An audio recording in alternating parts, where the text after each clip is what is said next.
Chair. Speaking of filling the coffers, UK events state that major events deliver £62 billion to the UK economy, and the National Arena Association state that with £1 million is spent in areas surrounding events that attract 10,000 spectators. With that context, David, your evidence highlighted the lack of a standard industry classification code for the events industry. Can you tell us why that's so important? It's really important for us. And actually, recently, I think it was DBT consulted with us, and we've just updated 19 SIC codes. What it does is it aligns.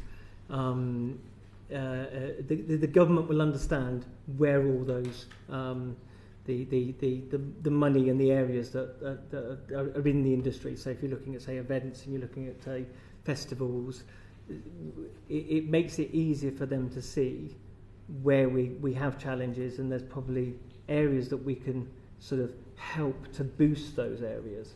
And I think it's very important for us to make sure that everybody understands the value of our industry, and that is the only way of doing that. So we've just submitted 19. We did it with the Business of Events and MIA and Beam. So that's gone out, and I think we have another consultation in I think it's March. So that'll come back to us. So hopefully they'll take us on board, because it covers everybody from venue finders to AV suppliers. So it brings everybody together under the one roof, which is easy for you then to see the value of what we are as an industry. Thanks, David. John, I can see you nodding along there, and in fact, I think Nick might want to come in as well. Do either of you have anything you'd like to add to that?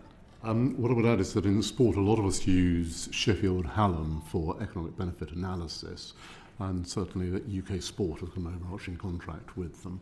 But that tends to measure only direct monetary benefits, and one of the things that a lot of our members are very keen on is trying to measure and get what is understood by the non-monetary benefits, things like well-being. So if I take something like an event which I used to put on called Ride London, that got 30,000 people. The evidence was it got 30,000 people back onto their bikes cycling regularly. What's the benefit of that to the nation? The London Marathon, we had 1.1 million people apply to take part in the London Marathon next year. Those are people who are enthused to take part in exercise and running. And again, that's got a well-being benefit. And that's not, it's not recognised, and it's not measured in a consistent way. And soft power, I'd add to that Absolutely, as well. Yes. Yeah. John, any other thoughts? My thought immediately went to when lockdown hit and government was looking to understand the value of the different sectors and how they were being impacted, and our sector really suffered because very much so. The vast difference in SIC and SOC codes that people were using meant that it wasn't immediately obvious what we were worth. So I totally agree, we need to try and find a way of sort of rallying around a small number of codes.